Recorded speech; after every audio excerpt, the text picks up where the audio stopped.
Hello friends, welcome back my YouTube channel एक नई उड़ान। तो आज के इस वीडियो में हम समझने वाले हैं संवैधानिक उपचारों के अधिकार के बारे में। संवैधानिक उपचारों का अधिकार जिससे रिलेटेड आर्टिकल हमारा 32 है, जिसको हम कहते हैं राइट टू कॉन्स्टिट्यूशनल रेमेडीज।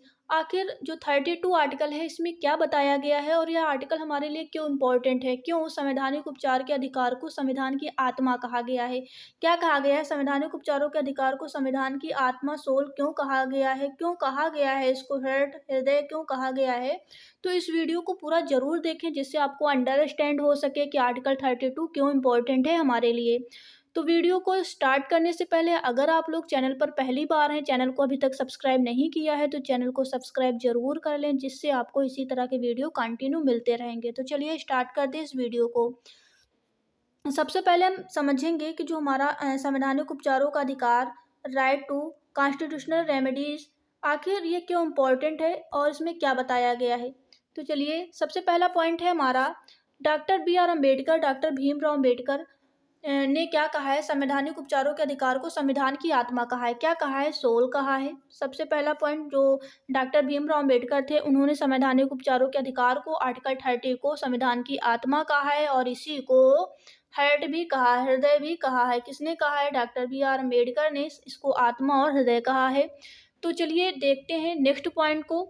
और जो हमारा संवैधानिक उपचारों का अधिकार है इसमें जो हमारा सुप्रीम कोर्ट है वो 6 तरह की रिट जो है 6 तरह की हमें शक्ति प्रदान करता है, जिससे जो हमारे मूल कर्तव्य हैं, जो मूल अधिकार हैं, उनको संरक्षण मिल सके।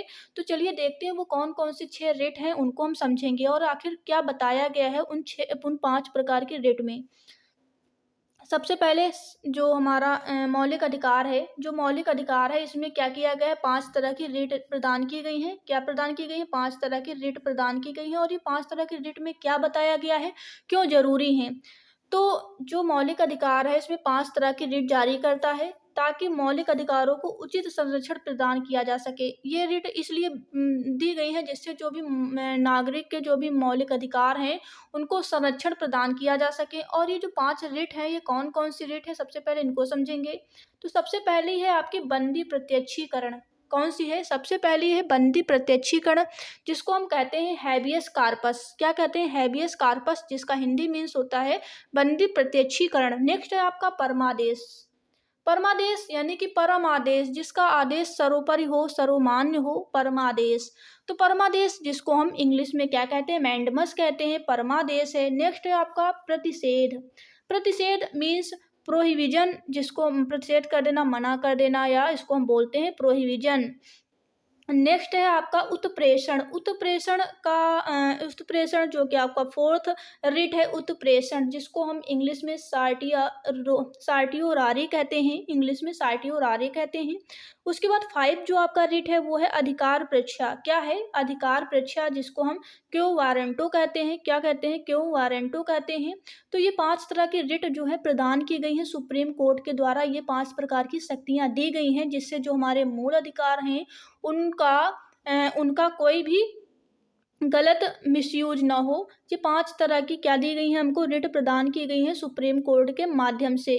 तो चलिए देख लेते हैं बंदी प्रत्यक्षीकरण में क्या बताया गया है, परमादेश में क्या बताया गया है, प्रतिषेध में क्या बताया गया है। इसी तरह हम 5 रिट को समझेंगे बारी बारी से। तो चलिए स्टार्ट करते हैं। जैसा कि ये जो रिट है हमारी, जो 6 पॉइंट क्या है कि ये जो हमारी रिट हैं, इन रिटों को न्याय का झरना कहा जाता है। क्या कहा जाता है, न्याय का झरना कहा जाता है। न्याय का झरना किसको कहा जाता है, इन्हीं 5 रिट को न्याय का झरना कहा जाता है। सबसे पहले हम समझेंगे बंदी प्रत्यक्षीकरण के बारे में। बंदी प्रत्यक्षीकरण, बंदी मीन्स होता है कि किसी को बंधक बना लेना। प्रत्यक्षीकरण मतलब होता है कि जो बंदी बनाया है उसको साक्षात आप प्रत्यक्ष रूप से उसको क्या करें, उसको सामने लेके आए। तो बंदी प्रत्यक्षीकरण में क्या बताया गया है, इसमें यह बताया गया है कि जो भी नागरिक को आप बंदी बनाते हैं, या पहले डेफिनेशंस को समझ लेते हैं कि यह नागरिक अधिकारों की सर्वोच्चतम रिट है। बंदी बनाए गए व्यक्ति को 24 घंटे में न्यायालय बंदी बनाए गए कारणों की समीक्षा करता है। जैसे कि आपको किसी ने गिरफ्तार किया, या किसी कांस्टेबल ने, या किसी आपको दरोगा ने, या फिर आप एसआई ने आपको क्या कर लिया, गिरफ्तार कर लिया है। और गिरफ्तार करने के बाद कहा जाता है कि जो सुप्रीम कोर्ट है वो आपको 24 घंटे में आपको सुप्रीम कोर्ट के पास उसको पेश करना होगा। ये बात आपके बंदी प्रत्यक्षीकरण में बताई गई है कि आपको सशारीरिक यानी कि आपको शरीर के साथ आपको पेश करना होगा जो गिरफ्तारी के 24 घंटे के बाद कहाँ पर सुप्रीम कोर्ट में यानी कि न्यायालय में आपको पेश करना होगा। यही बात आपके बंदी प्रत्यक्षीकरण में बताई गई है। ये तो हो गया आपका बंदी प्रत्यक्षीकरण। नेक्स्ट है आपका परमादेश, जिसका आदेश परम हो, जिसका आदेश सर्वमान्य हो। परमादेश को समझ लेते हैं, इसमें क्या बताया गया है। परमादेश की अगर हम बात करें, परमादेश में क्या बताया गया है, इसमें किसी सार्वजनिक पदाधिकारी द्वारा गलत आदेश दिया जाता है तो इसके कारणों की समीक्षा न्यायालय करता है। परमादेश में क्या बताया गया है कि जब हम किसी को आदेश देते हैं, जैसे कि कोई पब्लिक सर्वेंट है जो पब्लिक सर्वेंट यानी कि जो समाज सेवक है, जैसे कि शिक्षक हो गए, जो गवर्नमेंट टीचर वगैरह होते हैं, उनको हमें वो हमारे लिए एक समाज सेवक हैं जो बच्चों को पढ़ाते हैं, उनके बच्चों का भविष्य जो है उज्जवल करते हैं। तो ये हमारे समाज सेवक हो गए, जैसे आपके कांस्टेबल हैं, जो भी गवर्नमेंट सर्वेंट हैं, वो हमारे एक प्रकार के सार्वजनिक से होते हैं जो हमारी सेवा करते हैं।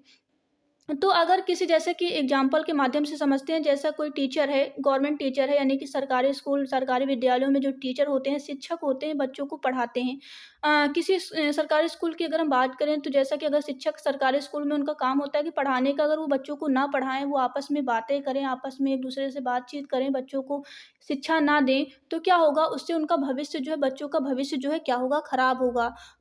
तो अगर आपका काम है, जो जिसका काम होता है, अगर वो अपना काम पूरी ईमानदारी से नहीं करता है तो उस पर एक परमादेश लागू किया जाता है, जारी किया जाता है। और परमादेश जो है वो कौन लगाता है, ये आपका सुप्रीम कोर्ट के द्वारा लाया गया आदेश होता है परमादेश। अगर आपका काम होता है, शिक्षक का काम होता है बच्चों को पढ़ाना, अगर वो बच्चों अपना काम पूरी ईमानदारी से नहीं कर रहा है तो उस पर परमादेश जारी किया जा सकता है। यही बात आपके परमादेश में बताई गई है कि आप अपने काम को ठीक से अगर नहीं करते हैं तो आप पर परमादेश लगाया जा सकता है। ये तो बात हो गई परमादेश की। नेक्स्ट है आपका थर्ड है प्रतिषेध। प्रतिषेध क्या है, जैसा कि वर्ड से स्पष्ट है, प्रतिषेध कर देना किसी चीज को, मना। प्रतिषेध को समझते हैं, थर्ड जो रिट है वो क्या है, सुप्रीम कोर्ट के द्वारा जो ये शक्ति प्रदान की गई है, ये क्या है, प्रतिषेध क्या है। थर्ड है हमारा प्रतिषेध। प्रतिषेध को समझ लेते हैं, जिसका अर्थ है मना करना। सर्वोच्च न्यायालय अपने अधीनस्थ न्यायालय को सीमा से बाहर जाकर कार्य करने के लिए मना करता है। क्या करता है, प्रतिषेध करता है, मना करता है। इसमें यह बताया गया है कि जो हाई कोर्ट है वो आपके लोअर कोर्ट को वर्क करने से क्या करता है, रोकता है। जैसे कि आपका सबसे बड़ा सुप्रीम कोर्ट, फिर हाई कोर्ट और फिर डिस्ट्रिक्ट कोर्ट, यानी कि सबसे बड़ा आपका सर्वोच्च न्यायालय, उच्च न्यायालय और फिर आपका जिला न्यायालय।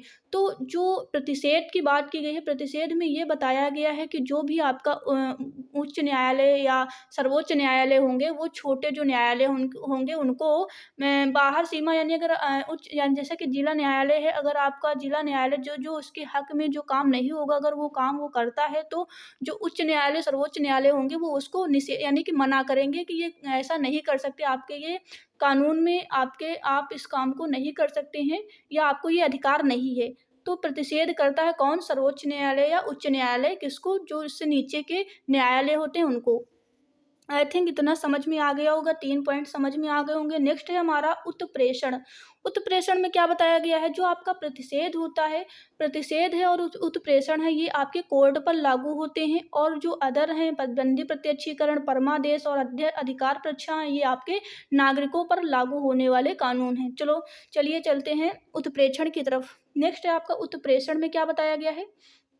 अगर उत्प्रेषण की बात करें तो उत्प्रेषण जैसा कि और उत्प्रेषण की ओर सूचित करना, मतलब कि इंडिकेट करना, सूचित करना, सर्वोच्च न्यायालय अपने अधीनस्थ न्यायालय से और अधिक सूचना मांगता है। क्या करता है, उत्प्रेषण में क्या बताया गया है कि जब कोई अनुसूचित न्यायालय जो है वो अप्राकृतिक फैसला सुनाता है तो क्या करता है, जैसे कि कोई आपका जैसे कि डिस्ट्रिक्ट कोर्ट है, डिस्ट्रिक्ट कोर्ट ने कोई फैसला सुनाया है और सुप्रीम कोर्ट या हाई कोर्ट को ये लगा कि ये फैसला उचित नहीं है तो वो उसको रोक देगा।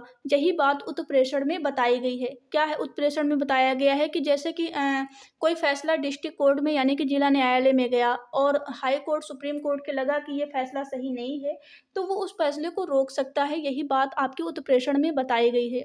नेक्स्ट है आपका अधिकार परीक्षा, जो 5 रेट है अधिकार परीक्षा। इसमें क्या बताया गया है कि किसी अधिकार से किसी सार्वजनिक पदाधिकारी द्वारा जब कोई पद वैध या अवैध तरीके से प्राप्त किया जाता है तो उसके कारणों की समीक्षा करता है।